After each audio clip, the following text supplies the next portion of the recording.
Oi, tudo bem? Aqui é a Gabi e hoje eu vou estar trazendo para vocês um passo a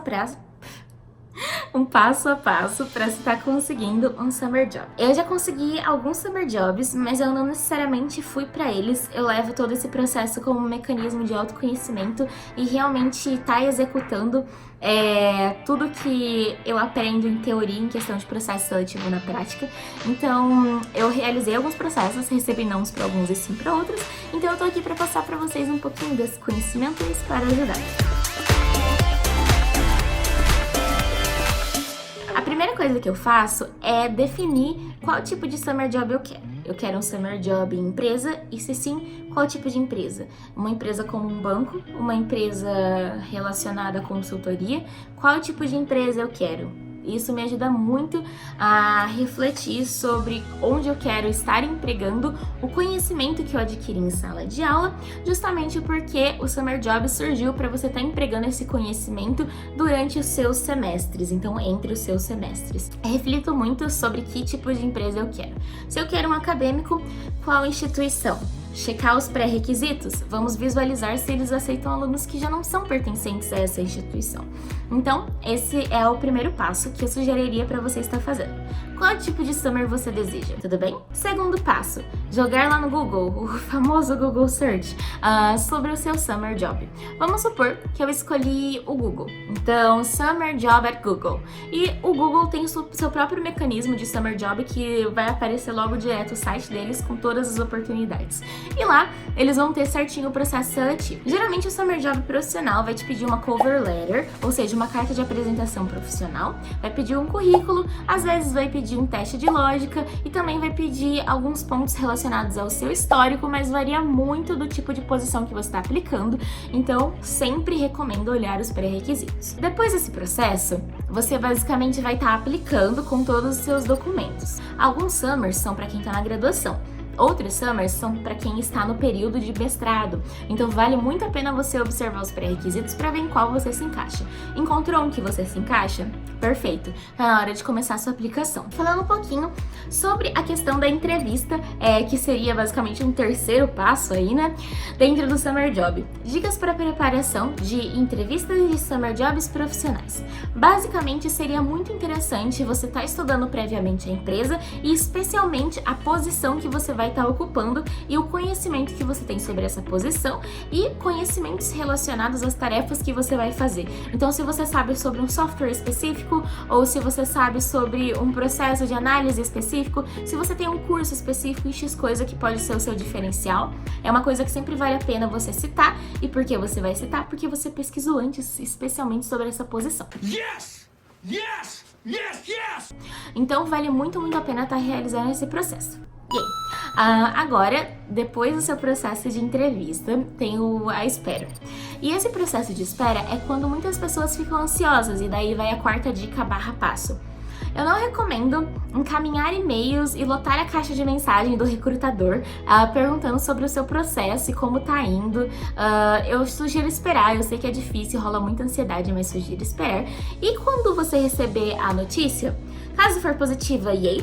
Caso for negativa, acontece com todos nós, mas eu sugiro aí sim entrar em contato perguntando feedbacks. Não é perguntando feedbacks para talvez você conseguir implorar por uma chance de entrar, mas é perguntando feedbacks justamente para você implementar nos seus processos futuros. Então, eu acredito que é uma forma de mostrar interesse e também uma forma de você investir em si mesmo para participar mais desses processos de uma forma mais competitiva. Agora, vamos para o acadêmico. Falamos do profissional, vamos para o acadêmico. Bom, dentro do acadêmico, a primeira coisa que eu faria seria buscar universidades que oferecem summers acadêmicos para alunos que não se encontram no país ou na universidade. Eu tenho uma dica, mas nem é tão dica, é mais assimilação e algo que leva tempo, que é simplesmente colocar Research Summer Job, nome da universidade. Quando você achar essa instituição, provavelmente você vai precisar estar entrando em contato com a pessoa que está no controle da pesquisa, do projeto ou do centro, do laboratório. Ao entrar em contato, você provavelmente vai ter um e-mail certinho para estar encaminhando. A minha sugestão para isso sempre é observar fuso horários, então sempre tá tentando mandar em um fuso horário que esteja em relação com o fuso horário dessa pessoa, e para isso você não leva só em consideração o fuso horário, você leva em consideração também office hours. Se for um professor, é só digitar o nome dele, nome da instituição e office hours do lado, e vai aparecer diretamente as horas de serviço dele dentro do escritório. Acontece na maioria das vezes. E daí você sabe qual horário você precisa estar encaminhando esse e-mail. Você vai estar perguntando para ele, primeiro se apresentando, e perguntando para ele como seria a condução do processo seletivo, que ele vai estar te informando. Na minha experiência, o processo seletivo sempre envolveu eu encaminhar um currículo, eu tive que encaminhar também algum artigo relacionado a essa pesquisa que eu tinha realizado ou que eu acreditava que tinha para beneficiar com essa pesquisa. Eu também enviei uma carta de motivação falando como essa pesquisa poderia beneficiar a minha carreira acadêmica e como pesquisadora. E também depois a gente teve um processo de entrevista. Agora a gente entra basicamente para nossa segunda dica do acadêmico, que é a parte da entrevista. Para o acadêmico é um pouco diferente a preparação, porque o estudo ele vai ser da universidade, assim como vai ser da pesquisa e do professor. Então você vai ter 3 pontos para estar estudando. Esse estudo você vai levar para basicamente uma preparação do que essa pessoa pode estar te perguntando.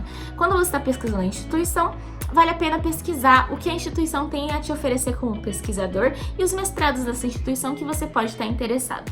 Quando pesquisando a pesquisa, vale muito a pena você estar observando de uma forma bem certeira todos os pontos relacionados a quais pesquisas você já realizou ou quais projetos você já participou que tenham as habilidades científicas exigidas dentro desse projeto. Geralmente vai ter lá as habilidades, tipo habilidade com software tal, habilidade com, por exemplo, Internet of Things, habilidade com pesquisas quantitativas ou qualitativas. Então, sempre vai ter alguma coisa específica dentro do processo que vale a pena estudar e relacionar com você, sempre trazendo para você.